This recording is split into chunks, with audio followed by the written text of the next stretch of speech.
Yes, sir. All right, so we out here again, man, the Gateway Center, 275 Pryor Street. Basically, it's an area where a lot of people who are in transition in their life or homeless, this is where they come.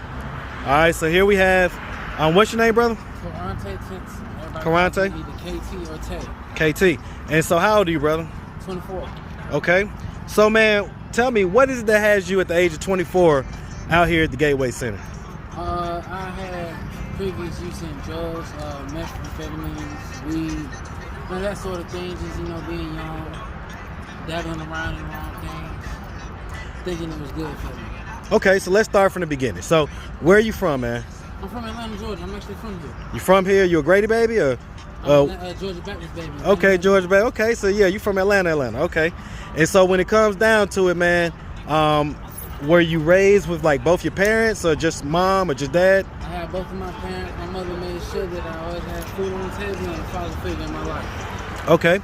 And so did you graduate from high school? Actually, unfortunately, I didn't. I failed 2 math classes. Okay. And so what high school did you go to, man? I went to school online, Georgia Connections Academy. Okay. So what made you do the online school versus traditional school? Traditional school was a bit hard because, they gotta take time and get to everybody in the classroom. And online school, they get to be one-on-one personal with you to guide you through your weak areas and stuff like that. I just had other things, my drug use, my... When did you start the drug use? When I was 20. Okay. So you didn't start it when you was in high school? No. Okay. And so what caused you to not finish high school then? Family affairs. We're just gonna put family affairs. I have a little brother, I have a big brother. I have a mother who was sickly at the time. She was battling diabetes. Okay. Now, I'm be honest with you now. Diabetes and things, like my dad has diabetes. That's not necessarily something that you have to put down your whole life for. Diabetes most of the time is something that, people live with. There's tons of people with diabetes. So what would you say? So you would say that those family affairs, was there any other reasons why you didn't finish high school? Because running the streets as well. Okay. Running the streets with friends was another part of it. I ain't gonna lie. Okay, so it was the running the streets part. Let me ask you this. At that age, what was y'all running the streets doing? Trying to make money, trying to make quick, fast money. It was quick and fast, but it wasn't smart. I should say it wasn't smart. It wasn't wise. So basically, you're spending a lot of your time out on the street, hanging with your friends, doing things for some fast money, things like that. Yeah. Okay. I get that totally. And so when it comes down to it, you didn't graduate. Have you had a job for like more than 3 months type deal? I used to work at the Barclay Hotel during the Dragon Con. After the Dragon Con, I kind of left. It's kind of like a temporary situation? Yeah. I've always had temp jobs because I didn't know where I was going to be staying. Didn't know where my next place was going to put me at. So it was always... You say you didn't know where you would be staying? Yeah. So when was it that you stopped having a stable home? What age? When I turned 20.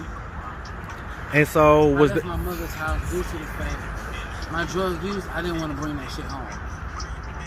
I was one of those kids, I didn't want to see my mom to see. Although she knew what I was doing, I didn't want her to be a victim of seeing it. I didn't bring none of my shit home. Okay. I kept my street stuff in the streets, my home stuff stayed at home. Okay. And so earlier you told me that that basically the type of drugs that you had got into was basically like weed and methamphetamines. Yeah. So as a young black man here in Atlanta, I totally understand there's tons of people who smoke weed. The methamphetamines has me a little more puzzled because traditionally that's something that, at least here, we think of as kind of a white people drug. So tell me, what was it? How did you get the methamphetamines? And then what was it about it that made you want to try it out? I got it when I moved to like Lindbergh area. I was hanging around Lindbergh area a lot. So being in that area, there's a lot of folks who are sexually promiscuous. And being in that situation, I'm a Scorpio. So it's nothing new to me. It's something I wanted to try. I bought it myself. I tried it myself by myself. It's not something that somebody else got me on or nothing like that. I tried it myself. I enjoyed it, so I kept doing it. So you just decided one day, like, I'm gonna try the methamphetamines out. Yeah, because it's actually a drug that, believe it or not, a lot of black folks are actually using it, and it's a lot of people who, when you see them on it, they use it for different things. You know, stay up, stay active, get shit done, and it's easy when you're sexually promiscuous and you're trying to make money, like prostitution type shit. So I saw it as intriguing. Were you prostituting? At a point in time, yeah. Okay, and so you're prostituting. What did you have, male customers or female customers? Both. Okay. I'm bisexual. Okay, and so the female customers, what did they look like? Because generally women could get any, women could have tons of penises thrown at them. It strikes me as weird that a woman would pay, just some random guy for sex. Not cougars.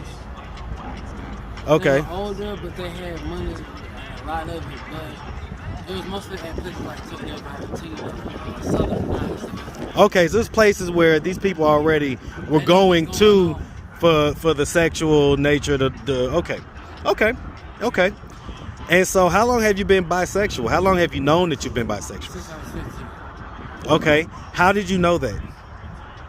Middle school, my interests were fluctuating between male and female, and it struck me as kind of odd at first because I didn't know how to explain it to my mother, but when I explained it to my parents, they seemed kind of,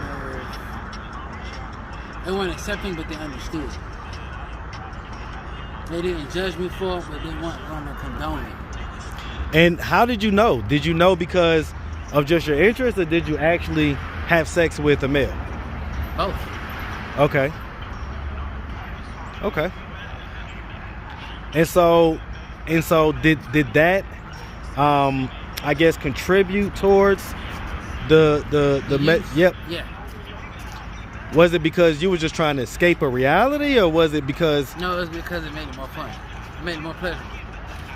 The reaction and the outcome is much more severe.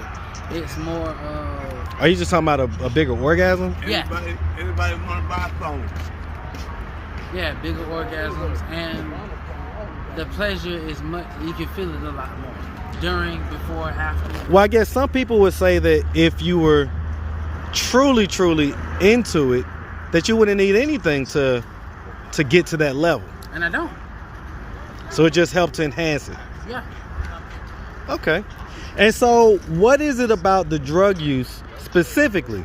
Because there's many people that use drugs that have a roof over their head, go to work and... I didn't know how to balance a normal life with promiscuous pleasures.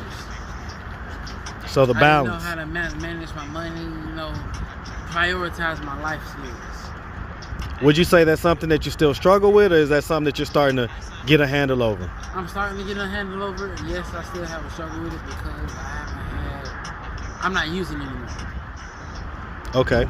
It's something I quit cold turkey. I stopped. When did you stop? When was the last time you smoked methamphetamines? Beginning of December. I stopped cold turkey. I haven't done it since. And that was when I realized I was looking for a change. I went to the cab crisis.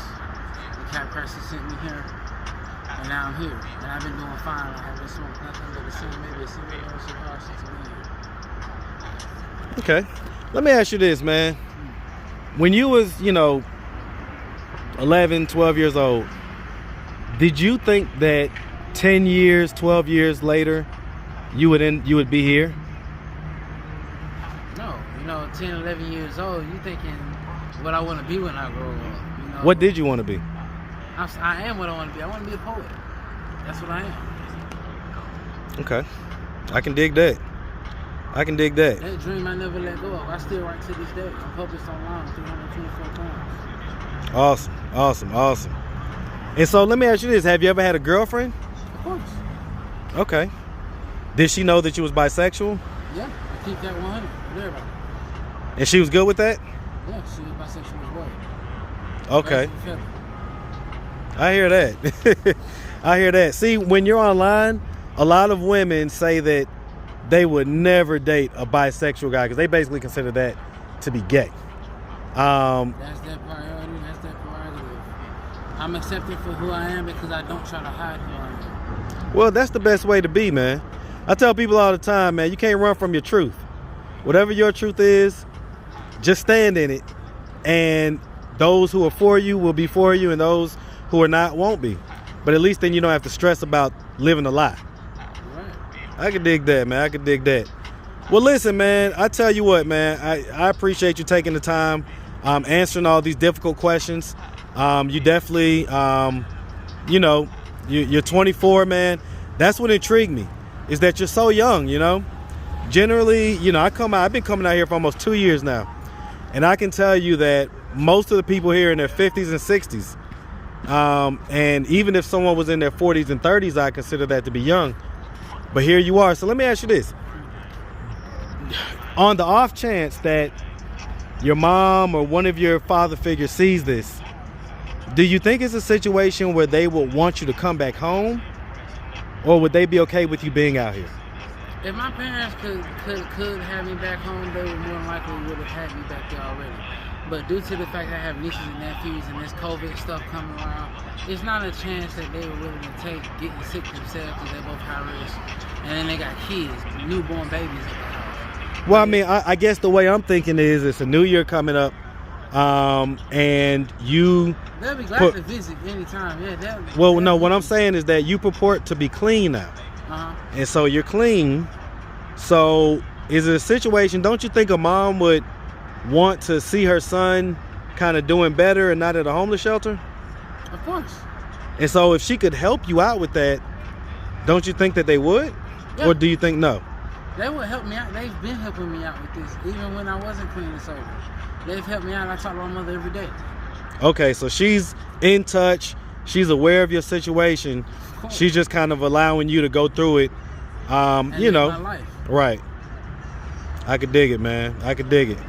Well, listen, man, I appreciate you coming up and you know, speaking to me. And man, I gotta tell you, like I say, you're one of the younger guys out here, man. But hey, listen, live your life, man. And I hope you all, I definitely wish you all the best. I hope that you come out of whatever this place is that you're in, and that 2-3 years from now, you're unrecognizable. All right? All right, man. Appreciate it, all right?